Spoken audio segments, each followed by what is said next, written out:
Magandang araw mga kaibigan. Bigyan natin ng reaction ngayon itong pinaka-latest survey, senatorial survey ng Polls Asia, na kung saan nangunguna pa rin si Senator Bongo. Pasok na pasok si Senator Bato de la Rosa. Kaya lang, sa number 12 spot, neck-to-neck battle, knockout battle between Camille Villar and Manny Pacquiao. So, sino ang mananalo sa labanan? Okay. So, ito Polls Asia, April 20 to 24, 2025. Bongo, 62.2%. Pangalawa, Erwin Tulfo, 42.4%. So, malayo ang diferensya, no? Talagang namamayagpag si Mr. Malasakit. Number 3, Tito Soto, 41.1%. Number 4, Bato de la Rosa, 41%. Number 5, Bong Revilla, 35.6%. Number 6, Ping Lacson, 33.8%. Number 7, Ben Tolpo, 33.5%. Number 8, Lito Lapid, 32.2%. Number 9, Abi Binay, 30.2%. Number 10, Pia Cayetano, 29.9%. Number 11, Willie Rebillami, 28.6%. Number 11, Camille Villar, 28.3%. Sandali number 1, 2, 3, 4, 5, 6, 7, 8, 9, 10, 11, 12.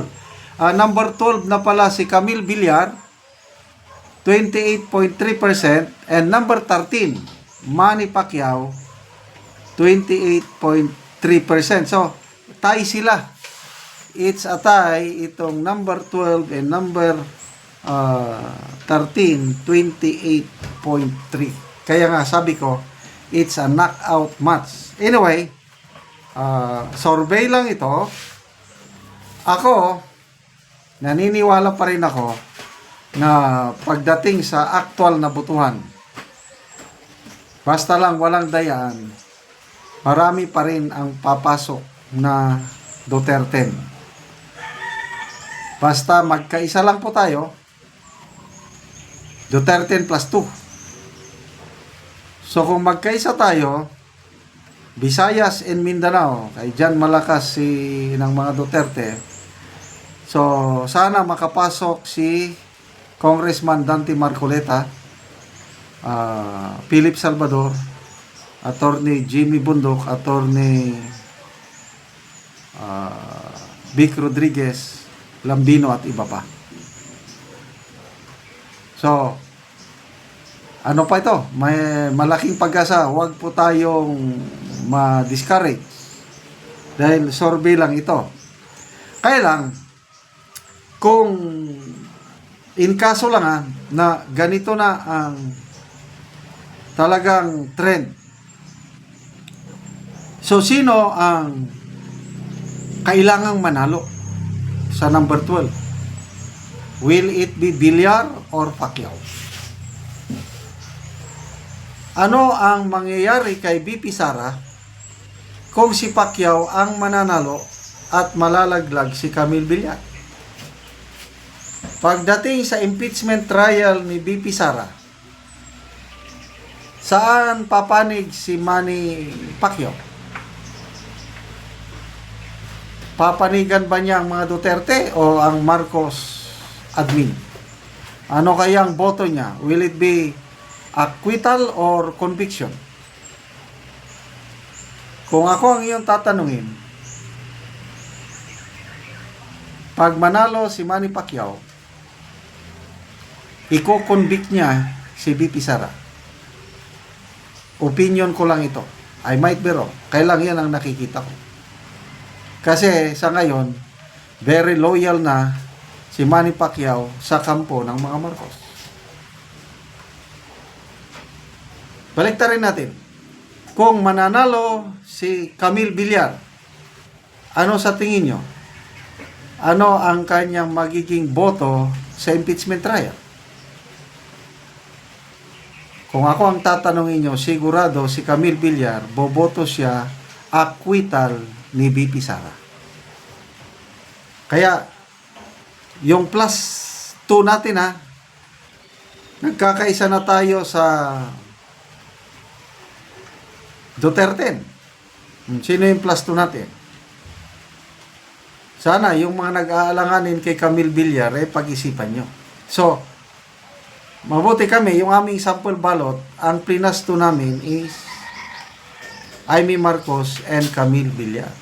So, sana, dahil ito, Pulse Asia, to me, very respectable, credible survey to, malaking pag-asa ni Camille Villar na manalo.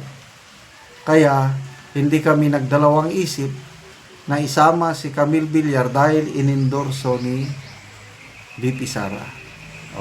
Tingnan nyo ang tulong ng Villar family. Ang Villar, sila ang ng Nacionalista Party.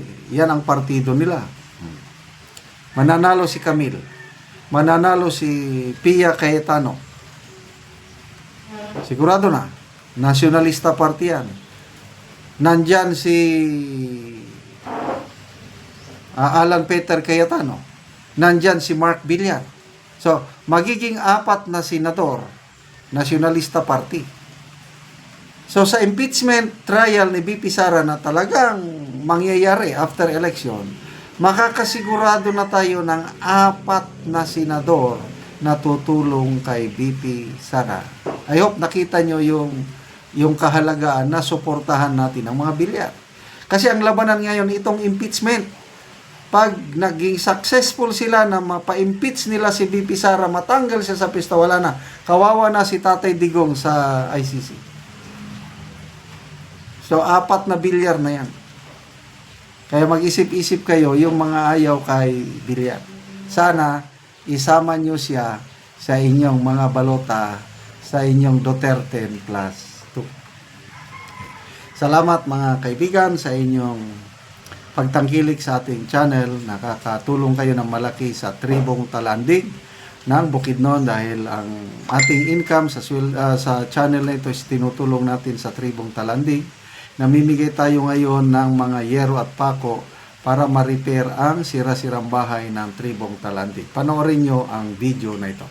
Karon mao na pod ni ang among nakita nga balay nga kuan lang kugon lang ang atop og kini na pod ang among tabangan og yero. So mao na gid ni ang itsura sa balay nga kagubaon na gyud.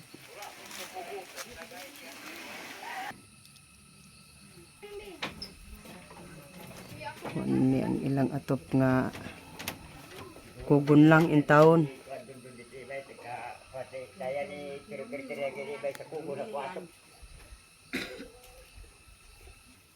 Wala ni ang itsura sa ilang yero.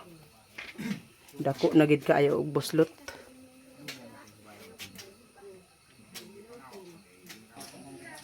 So karon ate manguha na ka og kahoy kay matagaan na ka ate og lansang pako plinsin og sin para nga makabalay ka og bag-o. Manguha na gyud mi. Oo. Kahoy. So pila na din ni katuig ti imong balay? 15 na katuig. 15 na katuig. So pila mo gapuyo din ani? 7. 7 mo nga gapuyo. So dagan-dagan mo kay 7 mo ka buok. So unsa man ti ang imong ikaistorya nga matagaan na ka og sin lansang pako plinsin? Nagpasalamat gyud kog dako sa Ginoo ug sa inyo sad og labaw na sa gatan-aw sa video. Salamat gyud kaayo. Oo. So matagaan na gyud ka, mag-prepare na gyud mo ba? Oo, kay matagaan na mo gyero. Salamat kaayo. So mao na ni ang hitsura sa ilang balay.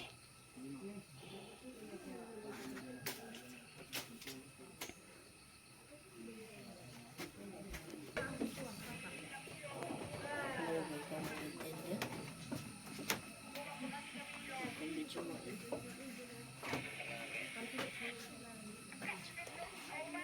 salamat.